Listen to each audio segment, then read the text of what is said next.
ক্ষমতার মোহে যেখানে অন্যায়কে রক্ষা করাই রাজনৈতিক সংস্কৃতির অংশ হয়ে দাঁড়িয়েছিল, যেখানে পদ পদবীর দাপটে অপরাধ ঢাকা দেওয়াটাই নিয়মের পরিণত হয়েছিল, সেখানে মাত্র 24 ঘন্টার মধ্যে একজন রানিং এমপি বিরুদ্ধে নেওয়া হলো চরম অ্যাকশন। কোনো বিচারহীনতার অজুহাত নয়, কোনো রাজনৈতিক ছাতা বা ছাড় দেওয়ার চেষ্টা নয়, অন্যায়ের সত্যতা প্রমাণিত হতেই মুহূর্তেই দল থেকে বহিষ্কার।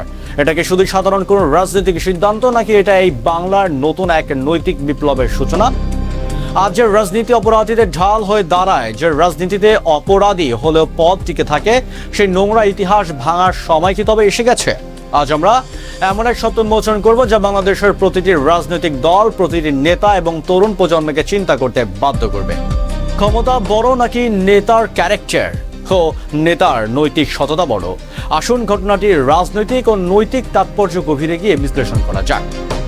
দীর্ঘকাল ধরে এই দেশের রাজনীতিতে একটি পচন ধরা প্রবণতা লক্ষ্য করা গেছে। দলের লোক হলে, ক্ষমতায় থাকলে বা এমপি মন্ত্রী হলে যেন আইন ও নৈতিকতা তার পায়ের নিচে পিষ্ট হয়। কিন্তু সম্প্রতি এক ক্ষমতাসীন সংসদ সদস্যের নৈতিক স্খলনের অভিযোগে আসতেই তাকে বিন্দুমাত্র সুযোগ না দিয়ে পদ থেকে অব্যাহতি দেওয়া হয়েছে।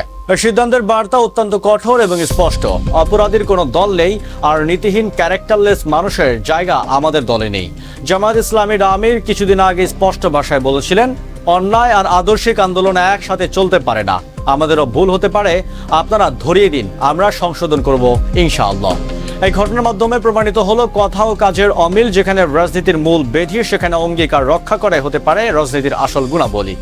ভুল হলে তা স্বীকার করা এবং অন্যায় বিরুদ্ধে নিজের লোকের ওপরও খড়গহস্ত করা, এটাই একটি আদর্শিক কাঠামোগত প্রকৃতির সৌন্দর্য। রাজনীতিতে আজ সততা ও জবাবদিহিতা প্রতিষ্ঠার কথা যখন বলি, তখন আমাদের ফিরে তাকাতে হয় ইতিহাসের সবচেয়ে সফল ও সুবিচার শাসক আমিরুল মুমিনিন হযরত ওমর ইবনুল খাত্তাব রাদিয়াল্লাহু তাআলার দিকে। হযরত ওমর রাদিয়াল্লাহু তাআলা বিশ্ববাসীকে দেখিয়েছিলেন, নেতৃত্ব মানে কোনো বিলাসিতা বা ক্ষমতার অহংকার নয়।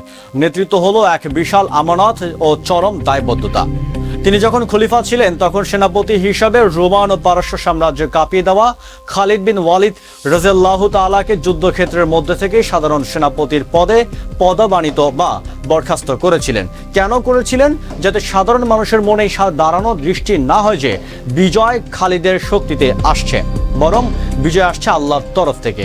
বিচার ও সুবিচারের ক্ষেত্রে তিনি নিজের আপন সন্তানকেও ছাড় দেননি। খিলাফতের আমলে যখন গভর্নর বা দায়িত্বশীল নিয়োগ দেওয়া হতো, তখন তাদের সম্পদের হিসাব নেওয়া হতো। কোনো গভর্নরের বিরুদ্ধে বিন্দুমাত্র অসততা, জনগণের উপর জুলুম বা নৈতিক স্থলনের খবর এলে ওমর রাদিয়াল্লাহু তাআলা মুহূর্তের মধ্যে তাকে অপসারণ করতেন। তিনি বলতেন, ফোরাত নদীর তীরে যদি একটি কুকুরও অনাহারে মারা যায়, তবে বিচারের দিনে ওমরকে তার জন্য জবাবদিহি করতে হবে।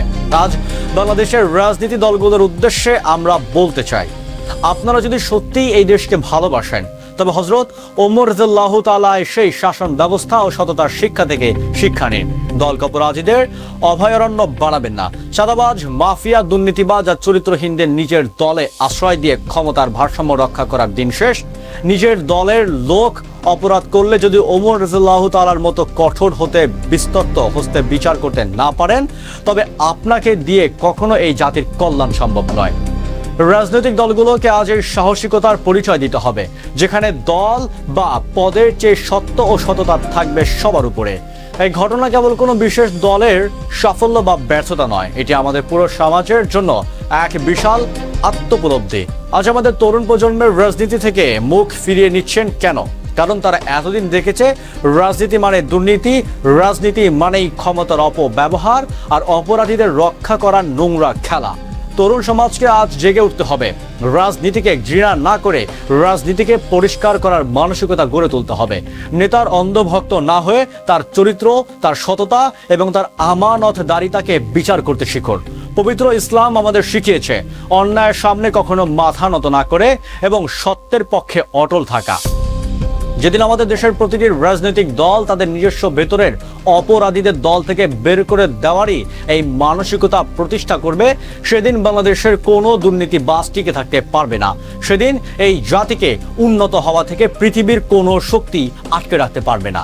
আমাদের সোনার বাংলার রাজনীতিতে আজ আমরা কোনো কথার ফুলঝুরি বা মিথ্যের আশ্রয় দেখতে চাই না। আমরা দেখতে চাই কাজের প্রতিফলন, চরম জবাবদিহিতা আর অমরি নীতি ও সততার দৃষ্টান্ত।